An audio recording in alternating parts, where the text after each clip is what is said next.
here, we can sell it. Or if nothing else, bypass them completely, just go straight into the tank with the hose. Do you know where that little clear hose is? Right behind you, in the tank. If you are replacing,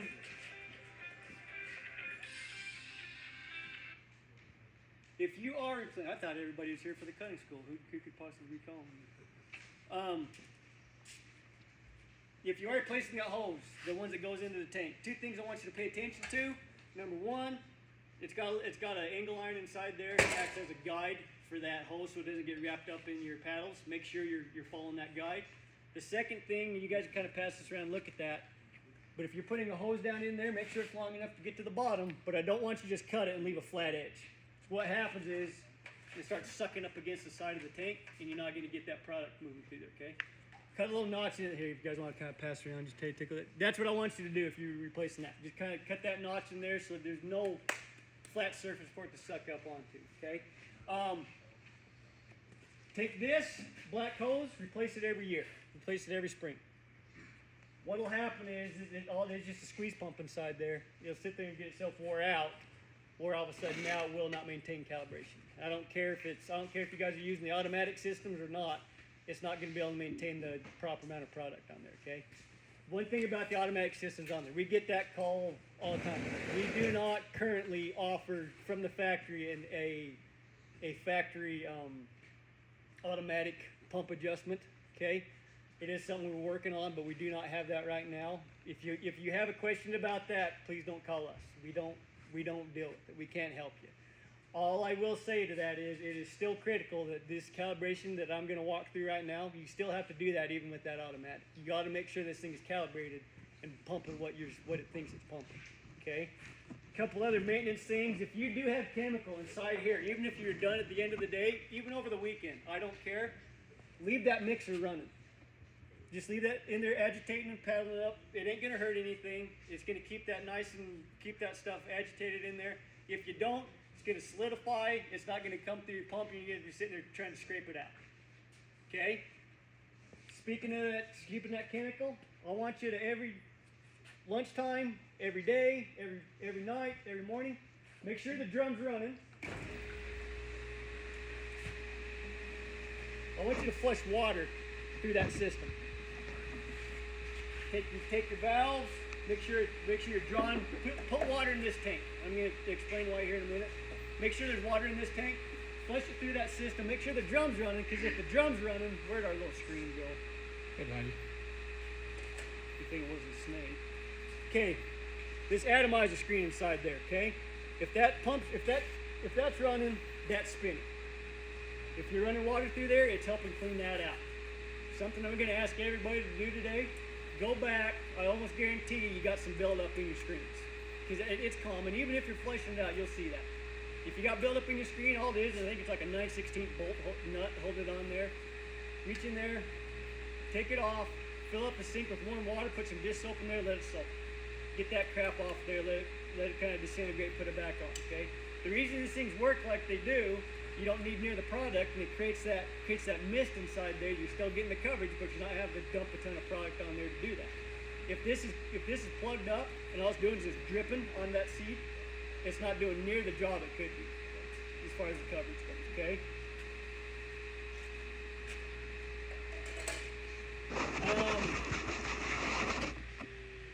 You notice that arrow on that drum? We get this call occasionally each year.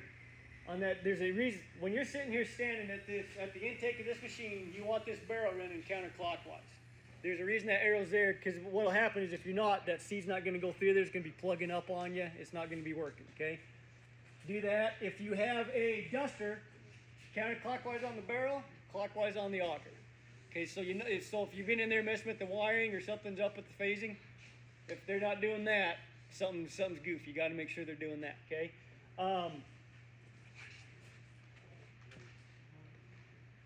Like I said, swap this out. Make sure you get a good one every year. This pump can be kind of a pain to put that hose in there. The only thing I'm going to say is when you're swapping that hose inside that pump, make sure that you don't pinch that hose when you go to put both sides back together. If you pinch that hose, it's going to create a leak, spring leak in there, not going to work good. If this clear hose on you, if it starts getting clouded up, replace it, it's clear for a reason. You want it in there, so you're looking for bubbles. That's why it's clear. You want to be able to see that. Okay. Like I said, if nothing else, if you didn't learn anything from me today, if you still got the old quick connect, get rid of that. Because what would happen is you get some junk in that tank. You get up there in that quick connect valve, and this says it's running just fine, but you're not getting near the coverage because it's plugging up in that system. These don't do that. Okay. As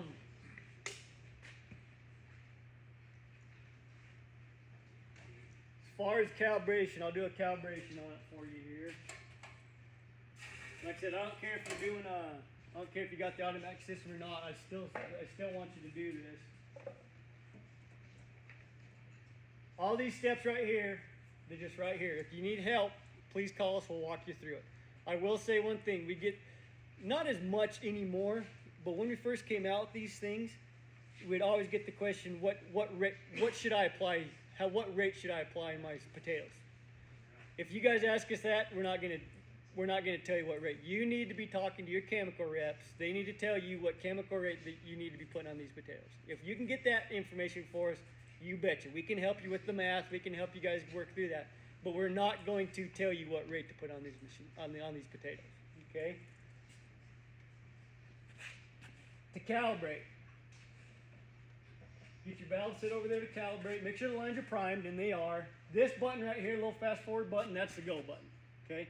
So that's how you go. Couple of settings to look for on these things. Continuous mode. You want to make sure it's continuous mode. You want to make sure that this right here, that's indicating your pump direction. You want to make sure that little arrow is spinning clockwise. If you don't, now what you can do at the end of the day or at lunch or whatever, I do want you to push your go button. It's going to flush that system, put all the chemical back in the tank. Okay? Done with that? Ounces per minute. That's what we're working with. Okay? Unless you're like the godless Canadians working in milliliters. Where's he at? Right there. Milliliters per whatever, per solar moon or whatever it is. And then then you go to, okay, so that's per minute. Then right here, size 20, this 24. What that is indicating the pump size, okay, and your hose size. There are a few 36s out there. So if you have any doubt, this hose might look a little bit bigger than what you're seeing here. Look on the face of this pump. It'll say it right on the face of it. It'll say 36 or 24. Just make sure you got the right one there. Okay. Sometimes we get a call. Hey, I'm not sure what's going on. Sometimes, and we can walk you through it. If this is so boogered up, you cannot make sense of it. You can get in there and do a reset on it, and we can walk you through the reset. Pretty easy to find. Pretty easy to do. I have noticed if you're making a ton of if you're doing a ton of adjusting your rates on these things, especially if you're doing a ton of it without doing calibrations, what'll happen is for lack of a better term, you're only allowed so many adjustments before it kind of runs out of you can't touch me anymore. And we get that phone call quite often. So if you do that, call us. We'll walk you through it. It's pretty easy to do that. What it is, we call it default settings. Go in there, resets the computer, you're ready to go again. Okay. I will say though, every time you make an adjustment to your rate, you do have to go in and run a calibration. If you don't do that, yeah, you're probably close, but you're not right on. And you guys know how expensive this chemical is. You want to be just as close to right on as you can. Okay. So what we're gonna do, we're gonna say we want our flow rate to be. Let's go 15. We'll go 10. 10 ounces per minute, okay? Okay, so go to flow rate, plug that in, go to exit, go down to tube and cal, press start. Okay. I selected 10 as our flow rate. I don't care if you select 5 or 35 as your flow rate. When you're doing a calibration, you always want to catch 10 ounces in your little measuring cup. Okay, that's how the computer thinks. That's how we're gonna work with it. You didn't have the line primed. What's that? The line wasn't primed. Sucking a bunch of air. You got it closed off.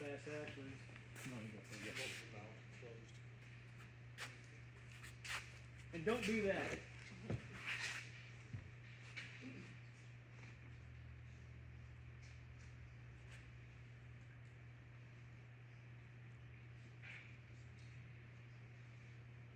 So because of that, guys, because I boogered up, we're gonna let it finish pumping, and then we're just gonna turn right around and just gonna do it one more time, okay?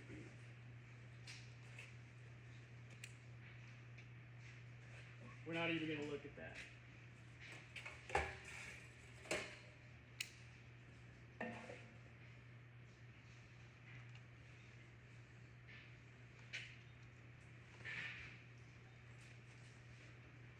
Okay, so like I said, now we do it how I like to call it the right way. Go in there and we're just going to watch. We're going to see if it pumps 10 ounces. Again, like you said, I chose 10 ounces as our rate. It doesn't matter what you choose your rate for. You're trying to catch 10 ounces in that.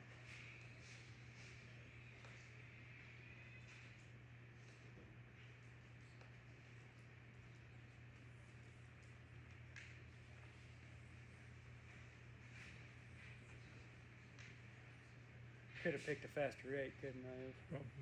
Yeah, probably could have. Yeah, you live, you learn.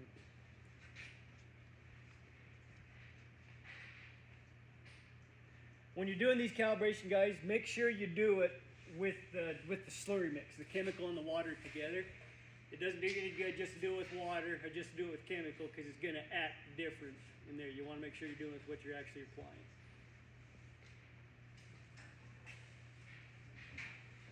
Try to find the most level surface you can.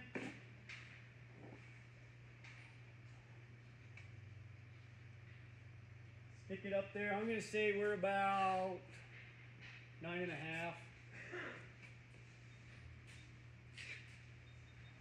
So you go in there and what you're doing is you're telling it, you didn't pump 10, you pumped 9.5, okay?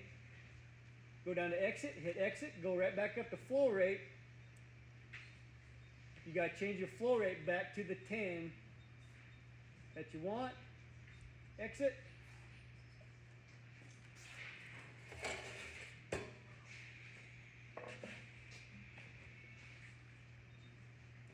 Tubing cal, start. Usually 1-2 times about all it takes, and you're right in there. Okay, like I said, I don't care if you're doing automatic. I don't care if you're doing it the old-fashioned way. Make sure you do the calibration on it because you need to make sure it's pumping what it's supposed to be pumping.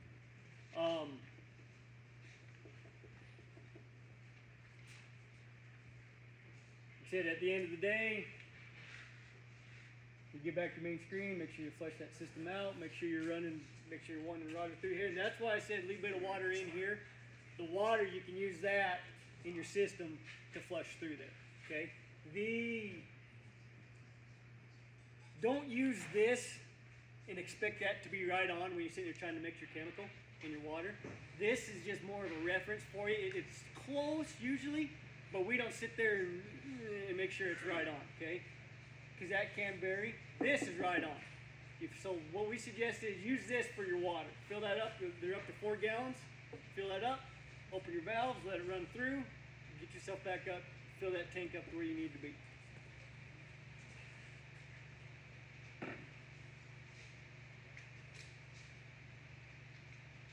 Okay, so that is right on 10 ounces. So if you're good, go to exit.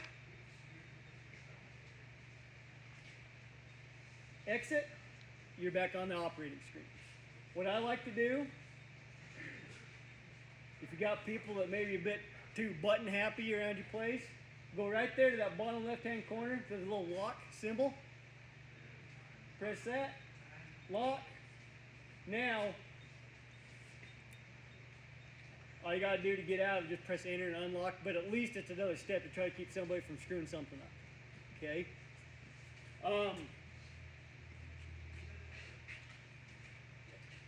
I mean, other than that, on these things, I mean, you do see, these will get wore out once in a while. The intake chute will get wore out.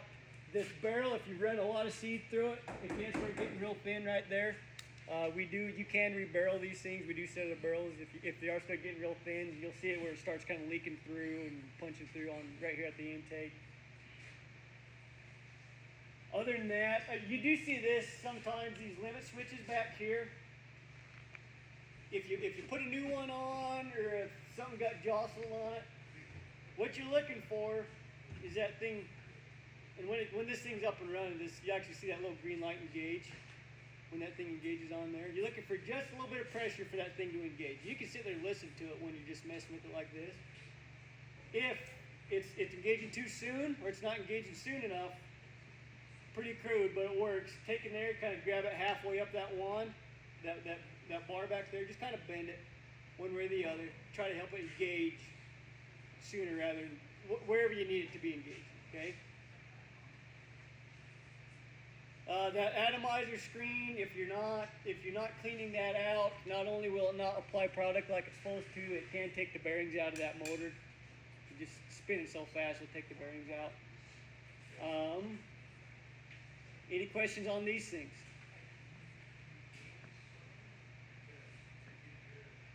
Okay.